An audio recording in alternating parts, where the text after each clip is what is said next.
Et vous parliez du 20h, je trouve que Léa en est une victime scandaleuse. D'ailleurs, vous l'avez défendue, vous avez oui. posté une story quand elle a Après fait son lapsus Oui, parce avec que Henri Guénaud et Claude J'ai Guéant. vu un papier qui disait, je crois, la nouvelle boulette de Léa Salamé. Alors, ça va, tu confonds Henri Guénaud et Claude Guéant, ça peut tous nous arriver. Moi, ce matin, j'avais Sébastien Chenu.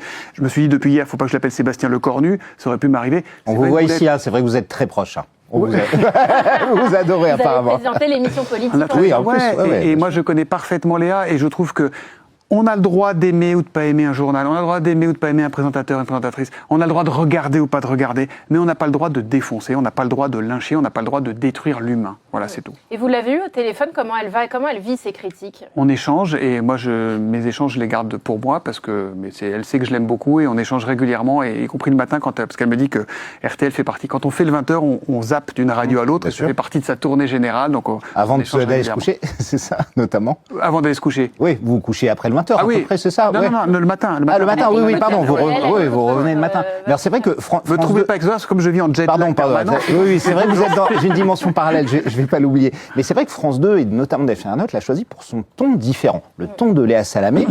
Est-ce que vous pensez qu'elle peut trouver son public là-dessus? Pour les téléspectateurs, le JT, ça reste quelque chose de très institutionnel, très lisse. J'ai l'impression que ça dérange un peu. Elle a eu aussi des problèmes sur les contenus avec la rédaction, notamment au début. On invente des problèmes. On invente des problèmes qui n'existent pas. Moi, je sais comment travaille la rédaction de France 2. Je sais comment se passe le lien entre les présentateurs et la rédaction. Ça se passe toujours très bien. Alors, il y a toujours un ou deux grognons qui vont sortir un communiqué, et voilà. Mais c'est pas représentatif.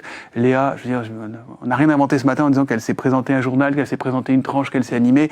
Effectivement. Lâchez-lui la grappe, quoi. Et l'interview de Marion Cotillard, vous l'auriez posé la question? Mais j'en sais rien. Enfin, oui, là je vais vous dire, non, je l'aurais pas posé comme ça, évidemment. Quand on connaît la fin de l'histoire, on évite de faire le début. Après, est-ce qu'il y a des interviews où moi j'ai posé des questions à la noix que j'aurais pas dû, et machin? Oui, probablement, et ça nous arrive tous.